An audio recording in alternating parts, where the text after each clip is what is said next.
Hey everybody, this is Robert from Black Belt Gaming. In my last video, I talked about the player character race, the dwarf. As a player, you can play a dwarf. We talked about the ability scores, the minimum and maximum values, what class you could be, and what some of the racial abilities were. Well, now I'd like to kind of quickly run through the other races. I could spend a lot of time on these, but I just don't think it's that necessary. I'm really going to be highlighting any surprises or anything that really stands out from other editions of Dungeons & Dragons. So what you see here is a picture from the Monster Manual. It's talking about elves. Well, one of the special abilities that elves have is they have a 90% resistance to sleep and charm spells. That's very good. So sleep spells, charm spells, 90% resistance. Another thing is when they employ a bow, anything other than a crossbow, they're going to get a +1 on their die rolls to attack with it. And this is also true if they use a short or a long sword. So they're pretty good. You can see from the picture there, one's got a bow and one's got a long sword. They have a +1 bonus to hit with those. They have infravision, and they have the ability to, at times, detect secret doors. It's not automatic, but they do have a chance to do that. And let's move on here to some of the other races as well. Much like the dwarves, we have gnomes. Well, here's a picture of the gnome from the Monster Manual. The gnomes are kind of cousins to the dwarves, and they also have a few things unique about them in the book. They are highly resistant to magic. I don't see anything about them being especially resistant to any kind of poison. Going back to dwarves, I talked about dwarves having a bonus to their saving throws against magic, but I neglected to mention they also have a bonus on saves against toxins and poisons and such. But gnomes share that magical resistance. They get a bonus on some saving throws. They have infravision, and they do have some abilities like the dwarf to detect slopes and unsafe walls and approximate depth underground, but not to the exact level of expertise that dwarves do. In melee combat, a gnome is going to add 1 to their attacks, 1 on their die roll, when they're fighting kobolds or goblins. Dwarves, I neglected to mention this about dwarves. Dwarves also get a bonus in melee combat, and dwarves get that bonus against half-orcs, goblins, hobgoblins, and orcs. And both the gnomes and the dwarves get a bonus to their defense when they're fighting against some larger creatures, such as ogres and titans and giants and other things. So those are all spelled out here in the book. Let's move on to halflings. Well, halflings are about half the size of a human. They also have these bonus resistances to magic saving throws, and to poisons, much like the dwarf. They don't have the plus to hit and the defensive bonuses to combat like gnomes and dwarves do. They have infravision, so they can see somewhat in the dark. And one of the things about the halflings, when they're alone and they're not in anything loud like metal armor or anything, or if they're just well ahead of the party and kind of scouting out ahead, they can move very, very quietly, and they have a good chance to surprise any monsters that they may detect. So there we go with the halflings. Let's just have a brief word about half-elves and half-orcs. I don't really have a good picture of a half-orc other than what's sketched here in the player's handbook. This is a picture of actual orcs from the monster manual. Just imagine something like this crossed with a human.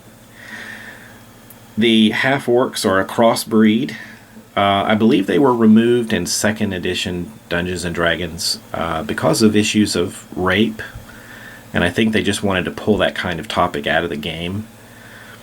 Half-orcs have infravision up to 60, and they have some bonuses to strength and constitution, but a penalty to charisma. And that's about it. Half-elves, well, it's an elf and human mix. They only have about a 30% resistance to the sleep and charm, unlike the pureblood elves, which have the 90% resistance. They do have the infravision up to 60, and they can detect secret doors, I think much like in the ways that the elves can. So what about humans? We're going to talk a little bit more about humans in a moment. This is the character race. It shows the minimum and maximum values for each of the ability scores. And it starts with strength, intelligence, wisdom, dexterity, constitution, charisma. There are a few interesting caps. For example, a half-orc really shouldn't have a charisma over 12. However, their minimum constitution is 13. That's very different. Most of the ranges you're going to see from 3 to 18, but you can kind of see the spread here. Let's take a look at the classes. Well, what you see here is the race table, and it's talking about class level limitations. This is something that you don't see in later editions so much. To help balance those special abilities that some of the races were getting, humans didn't have those. They couldn't see in the dark. They didn't have any special resistances or any special bonuses in combat. So what you've got here are level limits. And as we see here with cleric, we talked about, or at least my surprise, that if there is a level listed in parentheses, that means it's for an NPC only. So no dwarven clerics, no elven player character clerics, no gnome clerics, only NPCs there. Half elven, yes. If we move over here, halfling is just completely no. Half orc is 4. And you can kind of run down the list and take a look at some of these others. So if you're a dwarf, you can pretty much be a fighter, thief, or assassin. If you're an elf, you can be a fighter, or a magic user, or a thief, or an assassin. If you're a gnome, fighter, illusionist, which is a special kind of magic user focusing on illusion spells, thief, and assassin. Half-elf. Now you got a little more options as a half-elf. You can be a cleric, but you're capped at 5. You can be a druid as high as you want to be. You can be a fighter. You can be a ranger. You can be a magic user. No illusionist. And you have the full range available to you for thief. And you can be a pretty high level assassin up to level 11. Halflings, not many options here. Fighter, maximum of level 6. Thief, unlimited. Some of these little footnotes you'll see, it references down here and it talks about ability scores. And if you don't have an 18, if you have a 17 or below a 17, that number can drop. So you might actually be capped at 4. Or if you have a 17, it might be a 5. And then if you have the 18, you can go all the way to level 6. So it's pretty harsh. You're kind of locked in at the lower levels. Half orc. You can be a cleric, but only up to level 4. Fighter, level 10. Thief, 8th level. And assassin, you can go as high as you want to go. Well, here you can see the flexibility of the humans. You've got no limits on you whatsoever. So whatever you want to play, you can go as high as you can go. You know, try to survive as long as you can, get the highest level character that you can reach. So that's one of the benefits of being a human. Finally, as I call it, we have the racism chart. We take a look at the different races and kind of cross-reference it here to see how everybody gets along in general. And you can see that dwarves, well, they kind of have an aversion to elves, like we said, and they have a hatred of half-orcs. Moving over to elves, elves have a bit of an aversion to dwarves. And I don't really see any H's there, so no outright hatred for the other races. Gnomes hate half-orcs. Half-elves get along with most of the races, however, they have a little bit of an aversion to the half-orc. Halflings, well, they don't have any strong hatred towards anyone, so they get along with most of the other races. Half-orcs, hatred of dwarves, an aversion to elves, hatred of gnomes, an aversion to half-elves, and they kind of get along with everybody else okay. Humans are pretty open to everybody. They kind of tolerate half-elves, and they kind of tolerate half-orcs. But they can really get along with anybody. So, once again, humans are the most flexible there. Well, I think that'll wrap up the basics on the different races. And the next video, I think I'm going to start going over classes.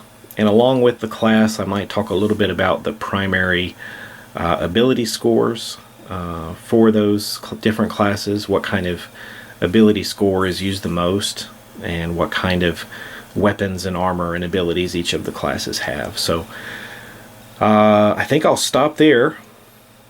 And level limits, that is an interesting topic that can lead to lengthy discussions. So interesting to hear from any of you guys watching this, if you played with those level limitations as they were in the book. And did you see any surprises on the charts about which race could do what as far as a profession? One of the ones that surprised me, if I flip it back here a little bit, it was interesting to see that a halfling could be, you could have an NPC druid.